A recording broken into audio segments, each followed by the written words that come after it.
तो बेटा हाँ जी बेटा, हमें इम्परफेक्शन इन सॉलिड्स करनी है।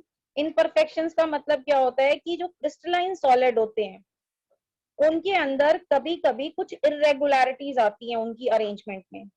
कहीं जगह पे एटम जो है किसी लेटेस्ट पॉइंट पे प्रेजेंट होना चाहिए था, या तो वहां एब्सेंट होता है या कुछ एक्स्ट्रा एटम प्रेजेंट होते हैं। और मैंने ये बताया था आपको कि क्रिस्टलाइजेशन क्यों होती है, जो है डिफेक्ट्स क्यों होते हैं क्रिस्टलाइजेशन के दौरान। या तो आप जो क्रिस्टलाइजेशन का प्रोसेस है वो बहुत फास्ट स्पीड से कर रहे हैं, या जो क्रिस्टलाइजेशन प्रोसेस है वो मॉडरेट रेट में हो रहा है। इवन अगर आप सिंगल सिंगल क्रिस्टल की क्रिस्टलाइजेशन करें बहुत ही स्लो प्रोसेस में, मतलब स्लो रेट से, तो ये जो क्रिस्टल्स होते हैं तब भी ये फ्री ऑफ डिफेक्ट नहीं होते, हमेशा इनमें इरेगुलरिटीज आती है। बाकी दो तरह के डिफेक्ट्स होते हैं जैसा कि हमने डिस्कस किया था, एक होता है पॉइंट डिफेक्ट, एक होता है लाइन डिफेक्ट। पॉइंट डिफेक्ट का मतलब होता है कि आइडियल जो अरेंजमेंट होती है, जहां जहां हम एक आइडियल क्रिस्टल में कहते हैं कि यहाँ यहाँ एटम होना चाहिए, तो किसी एक पॉइंट पे कोई एटम मिसिंग होता है या कुछ फालतू एटम प्रेजेंट होते हैं। दूसरा होता है लाइन डिफेक्ट। लाइन डिफेक्ट में पूरी जो लाइन है, पूरी जो रो है, उसमें इरेगुलरिटीज पाई जाती है। हमें जो है पॉइंट डिफेक्ट करना है 12th में। पॉइंट डिफेक्ट जो है वो फर्दर 3 कैटेगरीज में है। एक आता है आपका स्टिक्योमेट्रिक डिफेक्ट, दूसरा आता है इम्प्योरिटी डिफेक्ट, और तीसरा आता है नॉन स्टिक्योमेट्रिक डिफेक्ट। पहले ना हम इसको एक जर्नलाइज वे में देखते हैं। अच्छा, ये जो नाम है इम्प्योरिटी डिफेक्ट, इसको हम आगे पढ़ेंगे, लेकिन अगर आप नाम से देखें तो आप समझेंगे कि इसमें इम्प्योरिटी का मतलब क्या होता है। कोई फॉरेन पार्टिकल प्रेजेंट है। सपोज आपके पास NaCl का क्रिस्टल है, आपके पास NaCl है, उसके अंदर आपको कहीं इम्प्योरिटीज मिल जाए। सपोज उसके अंदर कुछ मैग्नीशियम के एटम आयंस प्रेजेंट हो, सोडियम की जगह पे कुछ मैग्नीशियम की, तो ये इम्प्योरिटी हो गई। इसमें फॉरेन चीज प्रेजेंट होती, तो कोई फॉरेन पार्टिकल प्रेजेंट होता है इंस्टेड ऑफ जो आपका क्रिस्टल है उसके आयंस के अलावा। तो यहाँ पे ये इसे हम आगे करेंगे। देन आता है बेटा स्टिक्योमेट्रिक डिफेक्ट। स्टिक्योमेट्री क्या होती है, अगर आप देखें किसी भी चीज का फॉर्मूला, सपोज NaCl, स्टिक्योमेट्री का मतलब क्या है कि इसके अंदर एक सोडियम है और एक क्लोरीन है। मतलब सोडियम और क्लोराइड आयन जो है उनका जो रेशियो है वो 1:1 है। मतलब अगर आपके पास 100 सोडियम आयन है किसी क्रिस्टल में, तो क्लोराइड आयन कितने होंगे? 100 100 होंगे। तो मतलब इस तरह के डिफेक्ट्स में जो स्टिक्योमेट्री है वो मेंटेन रहती है। सपोज ये 99 हो जाए तो ये भी 99 ही रहेंगे क्लोराइड आयन। अगर सोडियम आयन, तो ये स्टिक्योमेट्री है, मतलब चाहे एटम फालतू प्रेजेंट हो या जो आयंस है वो फालतू प्रेजेंट हो, चाहे वो कम प्रेजेंट हो, लेकिन जो स्टिक्योमेट्री है उसको कोई भी डिस्टरबेंस फील नहीं होगी।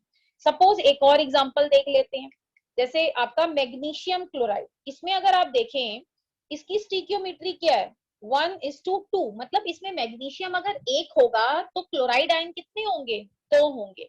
सपोज आपके पास मैग्नीशियम जो है वो लेट अस सपोज 20 है, तो क्लोराइड कितने होंगे? 40 40। मतलब ऐसे डिफेक्ट जिसमें स्टिक्योमेट्री पे कोई भी असर नहीं पड़ता, मतलब फॉर्मूला हमेशा MgCl2 रहता है। इस तरह के जो डिफेक्ट्स हैं उनको हम यहाँ इस कैटेगरी में पढ़ेंगे। फिर आता है आपके नॉन स्टिक्योमेट्रिक डिफेक्ट। इसके अंदर जो है ना फॉर्मूले में कुछ चेंजेस आ जाते हैं। जैसे कि नॉर्मली अगर आप देखें ये जो FeO है, इसका फॉर्मूला आप एक्सपेक्ट करते हैं 1:1 होना चाहिए, लेकिन यहाँ पे इसके जो फॉर्मूले में आगे हम देखेंगे, मान लो 0.99O, यहाँ पे थोड़ा सा ये कह रहा है कि अगर मैं रेशो देखूं 99 और ये 100, इसमें स्टिक्योमेट्रिक में कुछ जो है चेंजेस आ गए। अब ये क्यों आए हैं इसको हम आगे डिस्कस करेंगे, क्या रीजन है। तो सबसे पहले जो हम डिस्कस करेंगे, इसको मैं दोबारा समझाऊंगी स्टिक्योमेट्री को एक बारी, जो अपने नोट्स है ना उससे। स्टिक्योमेट्रिक डिफेक्ट को सबसे पहले डिस्कस करते हैं। तो बेटा जो स्टिक्योमेट्रिक डिफेक्ट्स है ना, इसको आपने ब्रॉडली, ये जो स्टिक्योमेट्रिक डिफेक्ट्स हैं इसको हम 2 कैटेगरीज में पढ़ेंगे। बिकॉज ना पेपर में जो है ये स्टिक्योमेट्रिक डिफेक्ट से रिलेटेड क्वेश्चंस आते हैं। उसमें जो है ना कई बार एलिमेंट्स की बात की जाती है, कई बार आयनिक कंपाउंड के डिफेक्ट्स की बात की जाती है। तो हम स्टिक्योमेट्रिक डिफेक्ट को पहले तो ब्रॉडली दो कैटेगरीज में डिवाइड करेंगे। एक तो उन सॉलिड्स के लिए जो कि आपके क्या कहते हैं एलिमेंटल फॉर्म होती है, या जो आपके एलिमेंटल जो सॉलिड्स होते हैं, सब्सटेंस होते हैं, उनके प्योर एलिमेंट्स की बात करेंगे, जिनके अंदर जो कॉन्स्टिट्यूएंट पार्टिकल्स होते हैं वो बेटा एटम होते हैं। दूसरे हम बात करेंगे आयनिक सॉलिड्स के।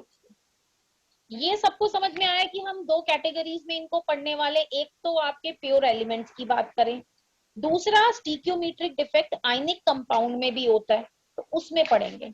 ये समझ आ गया? Yes ma'am. Yes ma'am. ठीक है। अब बेटा जो स्टीक्योमीट्रिक जो डिफेक्ट्स होते हैं सॉलिड्स में, जो आपके एलिमेंटल सॉलिड्स होते हैं जिसमें atoms are the constituent particle, मतलब सारे जो एटम्स होते हैं ना वो मिलकर पूरा एक प्रॉपर क्रिस्टल बनाते हैं, उसमें सारे एटम्स होते हैं। लेकिन अगर आप NaCl की बात करें, इसमें एटम्स नहीं होते, इसमें क्या होते हैं, ions are the constituent particles.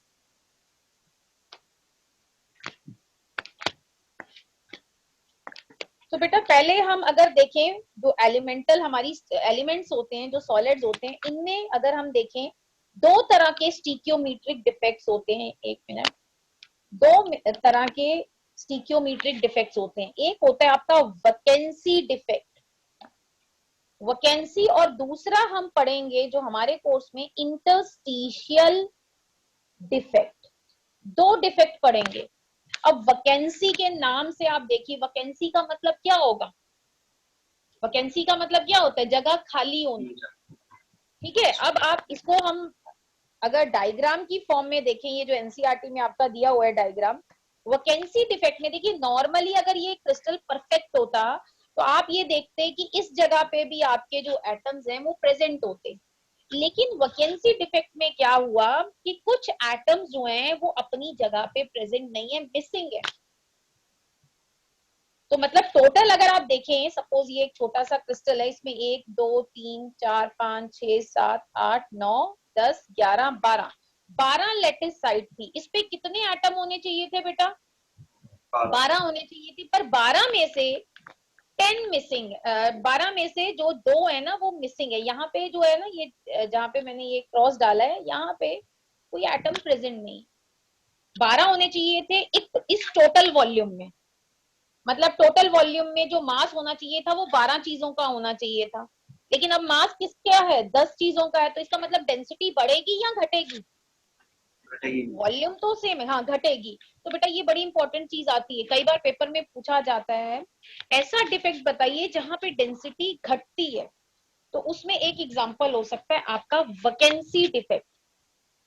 इसमें मैंने ये स्पेसिफाई नहीं किया है कि मैं प्योर सॉलिड की बात कर रही हूँ, या मैं जो है मैं प्योर एलिमेंट्स की बात कर रही हूँ, या आयनिक की बात कर रही हूँ। तो इसका मतलब वैकेंसी भी उसमें मैं लिख सकती हूँ। तो वैकेंसी डिफेक्ट जो है, इससे क्या होता है, डेंसिटी घटती है। ये बड़ी इंपॉर्टेंट चीज है।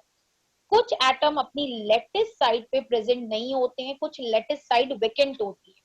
और ये डिफेक्ट कब डेवलप होता है? जब किसी सब्सटेंस को हीट करते हैं सडन, ठीक है, तब ये जो है डिफेक्ट अराइज होता है। इसके बारे में हम आगे भी फर्दर मैं आपको दोबारा बताऊंगी ताकि आपको अच्छे से समझ आ जाए। देन नेक्स्ट आता है बेटा आपका इंटरस्टिशियल डिफेक्ट। अब इंटरस्टिशियल जो डिफेक्ट है,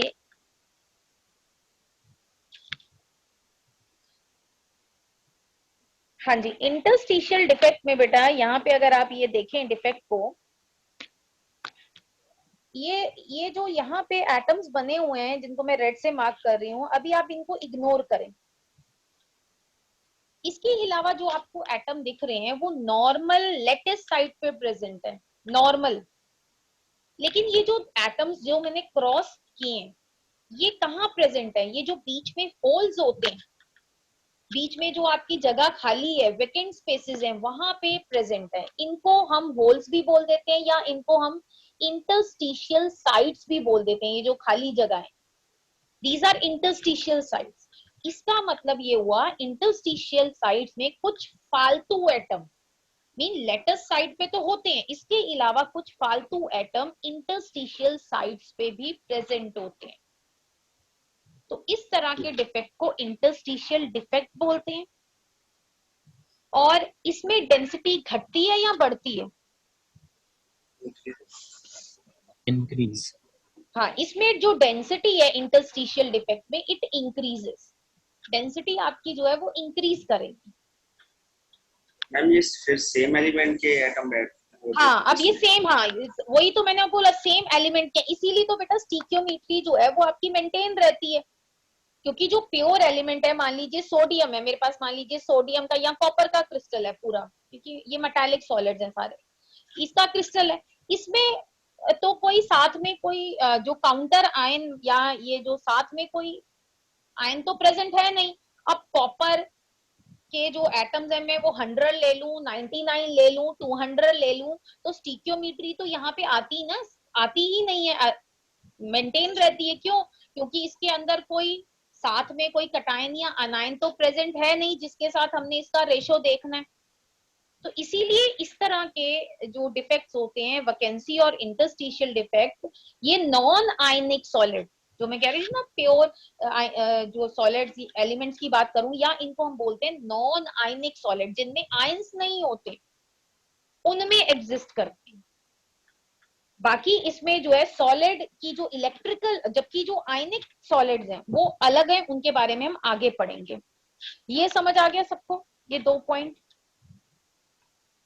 इंपॉर्टेंट चीज ये ध्यान रखनी है, डेंसिटी पे क्या फर्क पड़ता है, क्योंकि इसका एग्जाम्पल पूछा जाता है। या मान लो मैं एमसीक्यू दे दूं, मैं 3-4 डिफेक्ट्स लिख दूं और मैं ये बोलूं किसमें डेंसिटी सेम रहती है या किस वाले में डिक्रीज करती है, तो आपको ये चीज पता होनी चाहिए। तो बेटा स्टीकियोमेट्रिक डिफेक्ट, हमने जो स्टीकियोमेट्रिक डिफेक्ट है ये हमने 2 कैटेगरी में पढ़े थे। एक प्योर मैंने बताया एलिमेंट्स या जिनको हम कहें नॉन आयनिक कंपाउंड, उनके लिए पढ़ा। दूसरा अब हमने पढ़ना है आयनिक कंपाउंड्स के लिए जिनमें आयंस होते हैं। तो आयनिक नॉन आयनिक के लिए 2 डिफेक्ट्स पढ़े, एक वैकेंसी और एक इंटरस्टिशियल। अब हम डिस्कस करेंगे आयनिक। तो आयनिक में जब हम स्टीकियोमेट्रिक जो डिफेक्ट है वो पढ़ेंगे तो हम देखेंगे 2 तरह के आयनिक सॉलिड्स में 2 तरह के स्टीकियोमेट्रिक डिफेक्ट होंगे। एक होगा फ्रेंकल, दूसरा आपका होगा शॉर्टकी डिफेक्ट।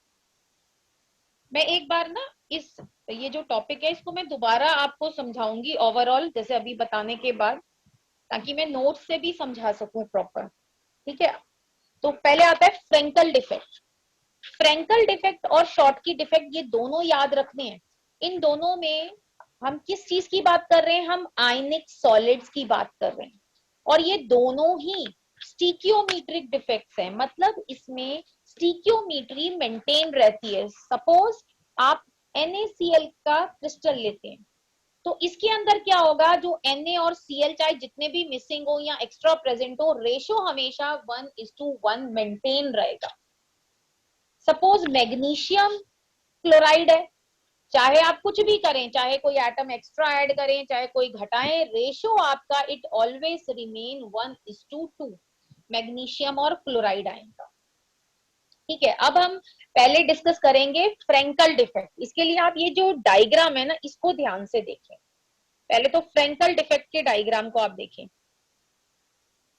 पहले तो मैं नॉर्मल डायग्राम बनाती हूँ। ठीक है, नॉर्मल डायग्राम अगर ये नॉर्मल होता तो यहाँ पे प्लस होता प्रेजेंट, और यहाँ पे ये जो एटम यहाँ पे मैंने क्रॉस लगाया ये नहीं होता। अब फ्रेंकल डिफेक्ट में क्या है?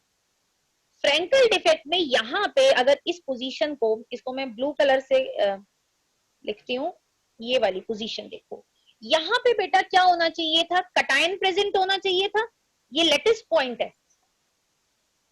लेकिन क्या हुआ, कटायन अपनी जगह पे प्रेजेंट नहीं है। वो जो कटायन है वो बगल वाली या एडजस्टेंट या कुछ आसपास वाली इंटरस्टिशियल साइड पे चला गया, गायब नहीं हुआ, मिस नहीं हो रहा है, बस वो क्या हुआ है, डिसलोकेट हो गया, अपनी जगह पे ना होकर दूसरी जगह पे चला गया। जो आपका रेशियो है, सपोज वो मान लीजिए आपके पास ये सोडियम क्लोराइड का क्रिस्टल है, ये 100 थे और क्लोराइड आयन भी 100 थे, तो दोनों की वैल्यू 100 ही रही। बस ये हुआ कि ये जो सोडियम आयन थे 100, उनमें से एक जो सोडियम आयन था 99 तो अपनी जगह पे प्रेजेंट है, बाकी जो 100 वाला है वो किसी पास वाली इंटरस्टिशियल जो साइट है उस पे चला गया, तो मतलब डिसलोकेशन हो गई। इसके अंदर देखा जाए जो फ्रेंकल डिफेक्ट है, it is a combination of vacancy and interstitial defect. मतलब वैकेंसी भी क्रिएट हुई, और वो जो वैकेंसी जिस वजह से क्रिएट हुई, जिस कटाइन की वजह से क्रिएट हुई, वो कटाइन वहां से गायब नहीं हुआ, वो क्या हुआ, वो पास वाली इंटरस्टिशियल साइड में चला गया। तो इससे बताइए डेंसिटी पे क्या कोई असर पड़ेगा? No, ma'am. पहले भी बेटा मान लीजिए, हाँ पहले भी मान लीजिए 100 सोडियम आयंस थे, 100 क्लोराइड आयन थे, और अभी भी 100 ही है, दोनों सोडियम आयन भी और क्लोराइड आयन भी। तो डेंसिटी पे कोई फर्क नहीं पड़ा, डेंसिटी रिमेन सेम। पर ध्यान रखना है, जो फ्रेंकल डिफेक्ट है वो आयनिक सॉलिड्स के केस में एग्जिस्ट करता है। तो यहाँ पे अगर आप इसको अच्छे से रीड करेंगे, तो फ्रेंकल जो डिफेक्ट है इसको डिसलोकेशन डिफेक्ट भी बोलते हैं। और अगर देखा जाए, ये it is a combination of interstitial and vacancy defect. अच्छा बेटा, एक बड़ी इंपॉर्टेंट चीज है, एक तो मैंने ये बता दी कि डेंसिटी चेंज नहीं होती है, दूसरी जो बड़ी इंपॉर्टेंट चीज है वो ये है कि एक क्वेश्चन आता है कि व्हाट टाइप ऑफ सॉलिड्स, ध्यान से सुनना, what type of solid shows Frenkel defect. किस तरह के जो सॉलिड्स हैं वो फ्रेंकल डिफेक्ट दिखाते हैं। तो कुछ बच्चे क्या करते हैं बेटा, एग्जाम्पल लिख देते हैं, जैसे यहाँ एग्जाम्पल लिखे ना एनसीईआरटी में, एग्जाम्पल लिख देते हैं, लेकिन इसका आंसर एग्जाम्पल नहीं होगा। अगर मैं आपसे पूछती कि give example of a solid which show Frenkel defect, तो आप ये आंसर लिखते। लेकिन मैंने ये बोला है किस तरह के, टाइप पूछा है मैंने एग्जाम्पल नहीं पूछा है। तो बेटा एक चीज आपको बहुत अच्छे से ध्यान रखनी है बेटा, अगर आप फ्रेंकल डिफेक्ट को दोबारा से एक बारी एनालाइज करें तो आप ये देखेंगे इस डिफेक्ट में होता क्या है। जो कटायन है वो इस इंटरस्टिशियल साइट पे प्रेजेंट होता है। और आपको इतना तो अब तक पता लग जाना चाहिए सॉलिड चैप्टर पढ़ने के बाद कि ये जो साइड्स होती हैं, या ये जो होल्स होते हैं, या ये जो वैकेंट स्पेसेस होते हैं, इनका जो साइज होता है वो क्या होता है, छोटा होता है बड़ा होता है? स्मॉल ही होगा। अगर आपको मैं ऐसी बॉल्स दूं अरेंज करने के लिए, बीच में जो स्पेसेस बचेंगे, उनके बीच में जगहें खाली बचेंगी, वो छोटी बचेंगी। तो इसका मतलब ये जो कटायन है, अगर इसका साइज छोटा होगा तभी तो ये प्रेजेंट होगा इंटरस्टिशियल साइड में। Yes.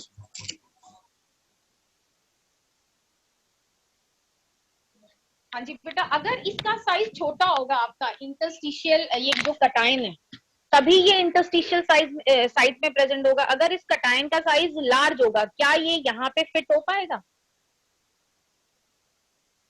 No ma'am. जब फिट नहीं, इसका मतलब ये जो फ्रेंकल डिफेक्ट है ये उन सॉलिड्स के केस में, उन आयनिक सॉलिड, पहली बात उन आयनिक सॉलिड्स के केस में एग्जिस्ट करता है जिनमें एक तो आयनिक सॉलिड होने चाहिए, दूसरा कटायन और जो अनायन है आपका, दोनों के साइज में, कटायन और अनायन के साइज में काफी डिफरेंस हो। मतलब कटायन जो है वो छोटा हो और अनायन काफी बड़ा हो। तो ये कंडीशन है कि ये किस तरह के, यहाँ पे देखो बड़ी इंपॉर्टेंट चीज लिखी भी हुई है, Frenkel defect is shown by ionic substance in which there is large difference in size of ions. For example, ZnS, AgCl, AgBr, AgI. तो ये एग्जाम्पल दिए हैं। ये सबको समझ में आ गया कि भाई कौन से किस टाइप के सॉलिड फ्रेंकल डिफेक्ट शो करते हैं।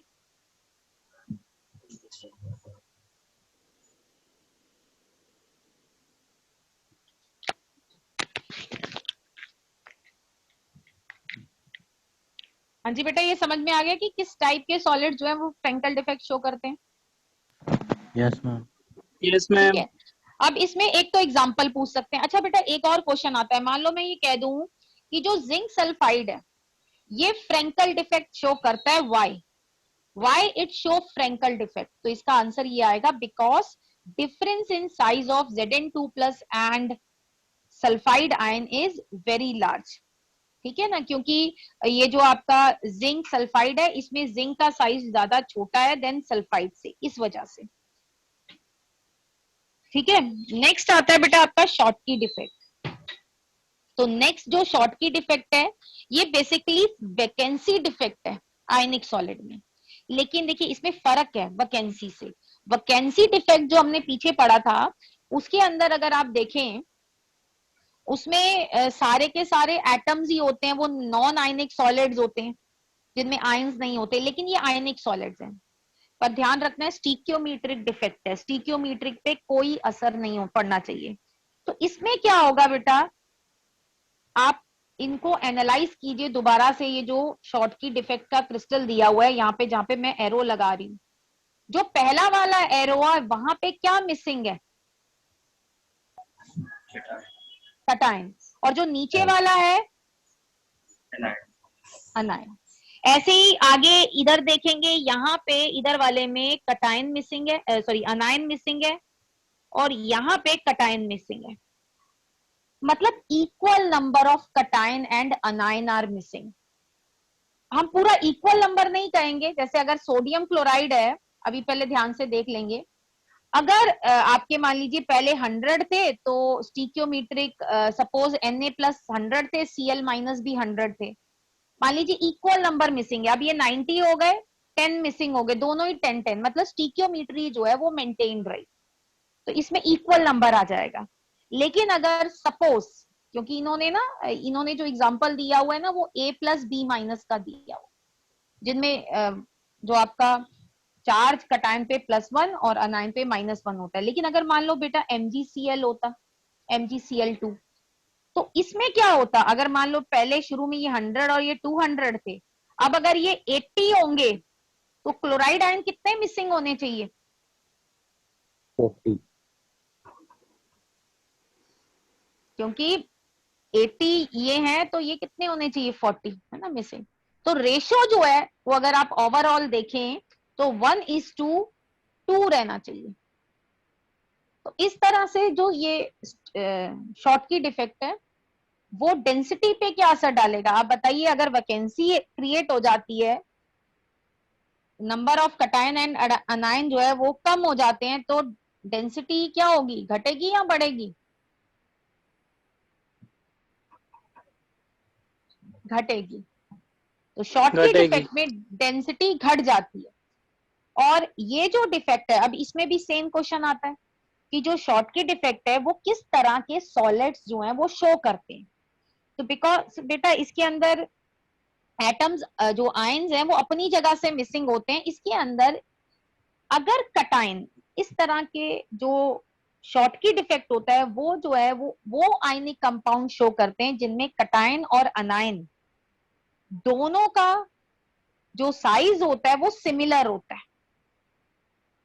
जैसे कि NaCl, KCl, caesium chloride, AgBr। अब ये जो AgBr है ना, इसके बारे में हम आगे डिस्कस करेंगे, ये बड़ा इंपॉर्टेंट है, आपकी बुक में मेंशन किया हुआ है। AgBr ऐसा सॉलिड है, आयनिक सॉलिड है, जो कि दोनों फ्रेंकल भी दिखाता है, शॉर्ट की भी दिखाता है। इसका रीजन हम आगे डिस्कस करेंगे क्योंकि ये क्वेश्चन आ जाता है। बाकी शॉर्ट की डिफेक्ट किस तरह के सॉलिड्स शो करते हैं? ऐसे आयनिक solid in which cation and anion are of almost same size या similar size। मैं ये नहीं कह रही हूं कि बिल्कुल सेम होना चाहिए, देखिए सिमिलर का मतलब है लगभग, थोड़ा बहुत फर्क होता है, लेकिन सिमिलर मतलब आसपास होना चाहिए, मतलब कोई ज्यादा छोटा या ज्यादा बड़ा नहीं होना चाहिए, थोड़ा बहुत फर्क चलेगा but it should be similar. ये सबको समझ आ गया? Yes, ma'am. ठीक है। अब नेक्स्ट क्लास में जो है हम इम्प्योरिटी डिफेक्ट डिस्कस करेंगे और थोड़ा सा ये जो फ्रेंकल और शॉर्ट की डिफेक्ट है इसके बारे में दोबारा से रिवाइज कर लेंगे।